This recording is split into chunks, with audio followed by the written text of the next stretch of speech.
Hello everyone and welcome to the channel. So in today's video we are going to be talking about the match between FC Barcelona and Villarreal. FC Barcelona has played away and in this game Barcelona has won against Villarreal 2-1. It was a great dominating performance coming from Barcelona within the first half, and I am going to be explaining why I am saying this. But before we do go further into today's daily news, I do want to talk about our sponsors for today, and that is the OneFootball app. The OneFootball app has always been recognized to be the best football app you could find on the App Store. When it does come to the hottest or the latest news that is going on in the football world, you could find all of that within the OneFootball app. And as for us Barcelona fans, all you do have to do is make an account, and then once you do make that account, you will be able to find a choice on what teams you do want to follow. So all you would need to do is turn on the push notifications for Barcelona. Then moving forward from there, you will be notified on the total amount of goals Barcelona has scored during a match day. You will also be able to see when Barcelona do start and end their matches, and then the most important one is that you will also be notified when Barcelona are currently operating a transfer or will be doing a transfer in the coming summer of 2021. All of this is going to be in the OneFootball app. So if you guys are interested, there is a link in my description. You will be able to click it.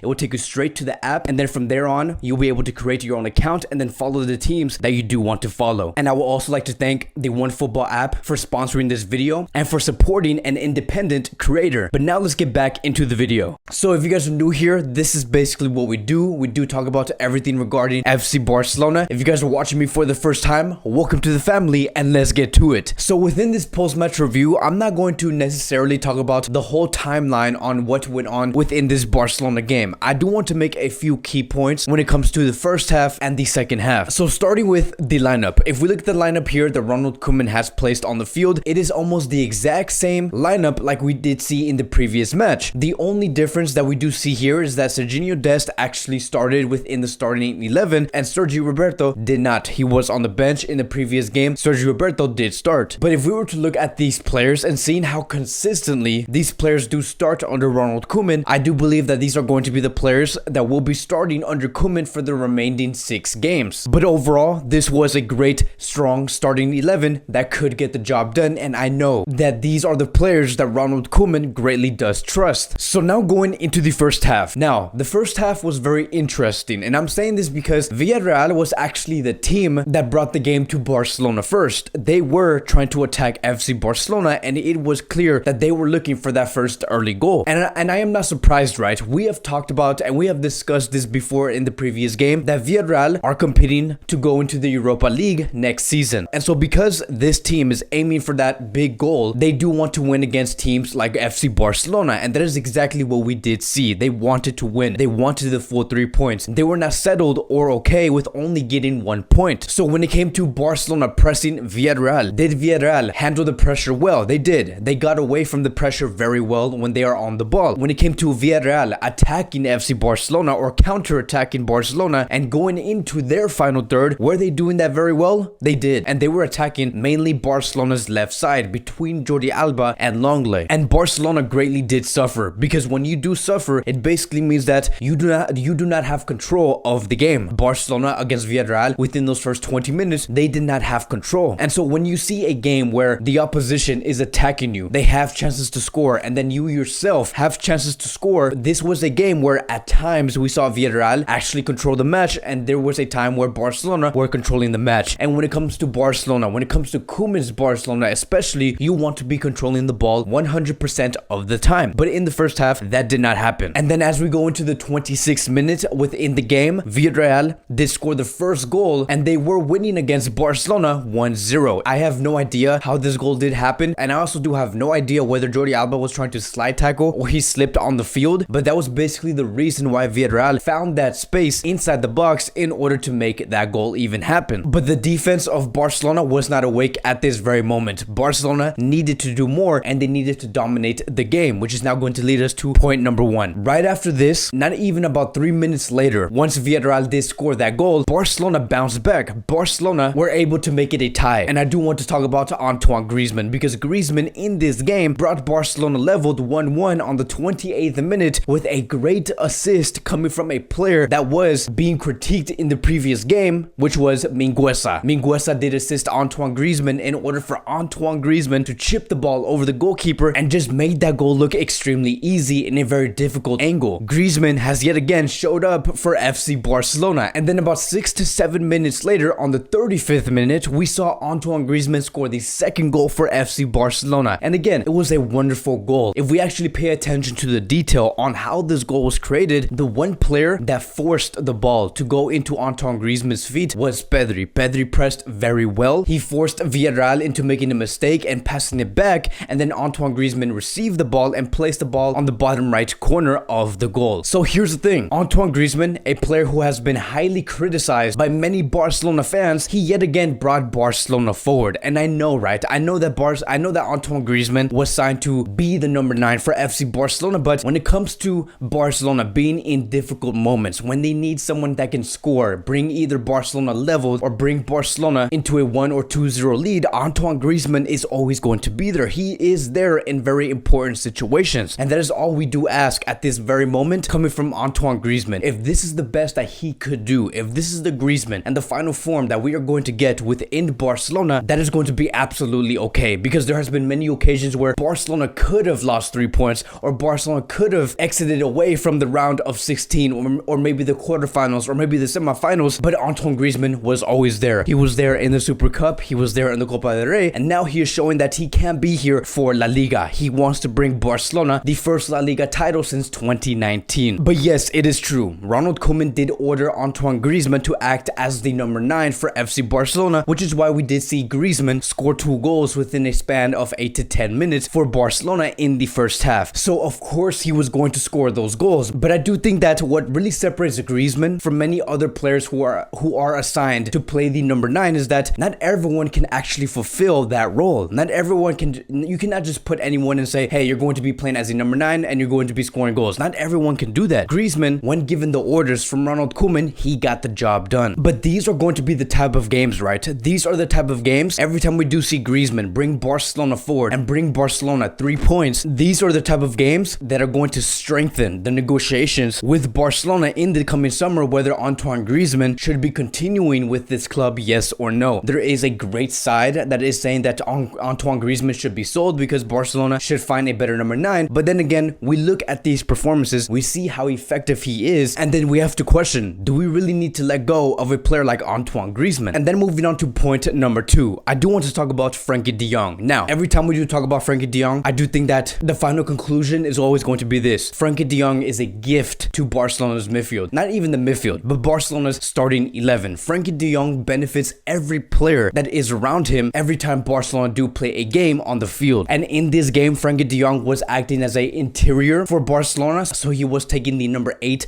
role, but also the number 9 role, being between Lionel Messi, Antoine Griezmann, Jordi Alba, and Serginho Dest. Frenkie de Jong was in the middle of these players, and he was the sole creator in order to gel these players together. And I'm happy to see this, right? I'm so happy to see that Frenkie de Jong really understands what he should be doing within every match, every time he is playing as an interior. In this game, he was a player that arrived at the box in certain moments in order to receive the ball, to either tap in the ball into the goal or set up a player like Alba, Messi, Antoine Griezmann inside the box. That was Frenkie de Jong's role against Villarreal. And it was so unfortunate for us to come out this game and Frenkie de Jong did not receive not either 1 assist or 1 goal, because there was a moment within those first 5 minutes of the first half where Frenkie de Jong only had to do one thing, and that was to tap in the ball inside the goal, but he did miss. It went straight to the goalkeeper, it hit the post, and that goal never did happen. And then later on in the game, as we continue to see Frenkie de Jong being so heavily involved in the attack, we did see a moment where Frenkie de Jong did backheel a pass to Antoine Griezmann, and the only thing Antoine Griezmann had to do at that moment was actually make the goal. But unfortunately, Griezmann did miss the goal, the goalkeeper did block the shot, and Frenkie de Jong was denied another assist. But every time we do see Frenkie de Jong involved within the Barcelona attack, Barcelona do tend to play very well and very effective. And it should have been a 3-1 lead, because at this time Barcelona were winning 2-1 before the 45th minute, but it could have been a 3-1, and it was truly deserved coming from this Barcelona performance within the first half. And that's going to be the final conclusion for Barcelona as a collective within the first 45 minutes. Those last 15 minutes were very entertaining and it was very effective football. And then going into the second half, the tempo did actually die down a bit. We saw one of the players of the opposition receive a red card on the 65th minute,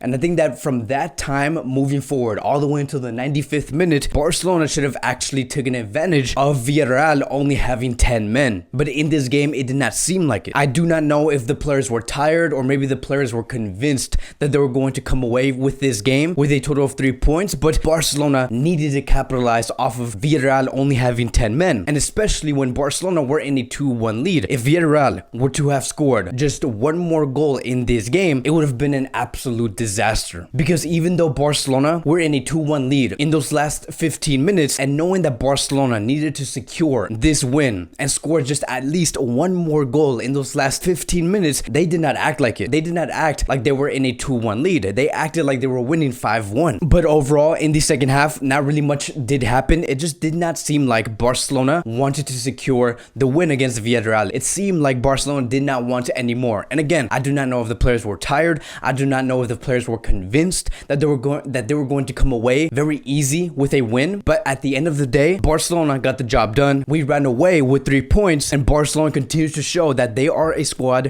where they do have players that can step up. We saw Frenkie de Jong step up for Barcelona. We saw Griezmann step up for Barcelona. Sometimes we did see Dembele step up for Barcelona. In the past couple of months, Barcelona do have players that can bring results to this club. But I do strongly suggest that Ronald Koeman really emphasizes the problem of this squad closing down the matches, because the one thing that we're going to greatly need within these next 6 finals that we're going to have to play with in La Liga is that Ronald Koeman is going to have to close these games down very early in the game if we want to win this league title convincingly and have the feeling of security that this is a Barcelona team that will dominate you for the rest of this league season. The closure on matches just has to improve. So we are with a total of 6 wins away within La Liga in order for Barcelona to win La Liga. If we can see here, we are currently in 3rd place, but that is only because Barcelona do have less matches. By the time Barcelona reach the amount of matches Atletico Madrid and Real Madrid have played by the end of this day, Barcelona will be in a much better position on the league table, and we will have a better idea on just where Barcelona could go within the next 2 weeks. It's going to be very exciting. Barcelona do play later in this week, and we still have a very big goal to make, and that is to continue to achieve